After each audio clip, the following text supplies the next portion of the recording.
Oh, welcome back.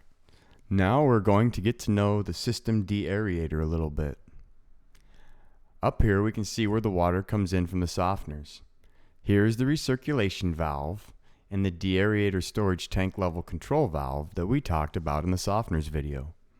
This feeds the deaerator heater.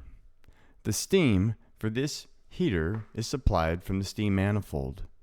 Using steam, we heat the water to near boiling. The deaerator has two level sensors. The operator selects what sensor to use for control. This can be used for maintenance or calibration of sensors. It has a special faceplate that shows both sensors and what they are reading. You will also get a deviation alarm from this if they deviate from each other a certain percentage. If the selected sensor gets a bad process value, it will automatically switch to the other sensor. Two chemicals are added to the deaerator system.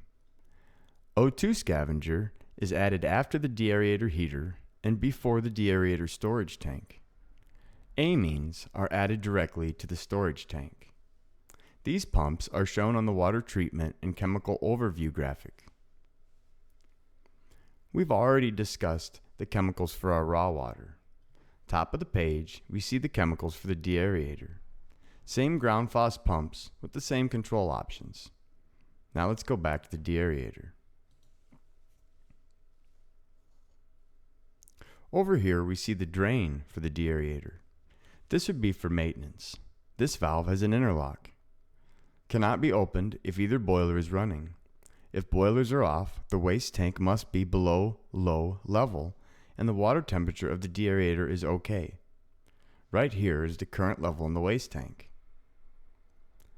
These are our boiler feed water pumps.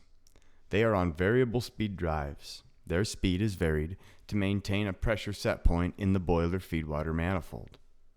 Generally, you will be running two pumps with one backup.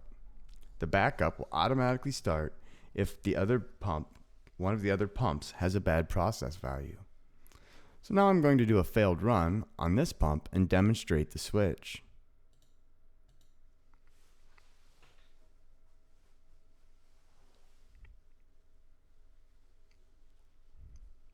And this pump takes over.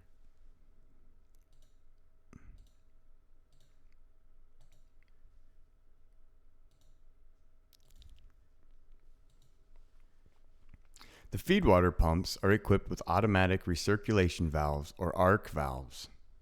These are not controlled. As pressure builds, it will recirculate water back to the deaerator so the feedwater pumps can continue to run if we're not sending much feedwater to the boilers.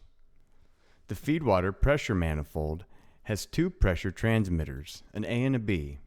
If running on A and it gets a bad process value, it will automatically switch to B.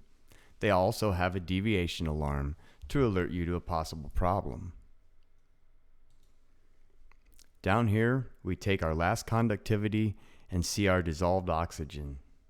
There is no diverting at this point in the system, but this water is very hot, so it goes through a cooler before entering the conductivity and dissolved oxygen sensors. Down here we see the flow to each boiler. From this point forward, everything will be in kilopounds per hour. Right here we have gallons per minute, and here we have kilopounds per hour. Thank you.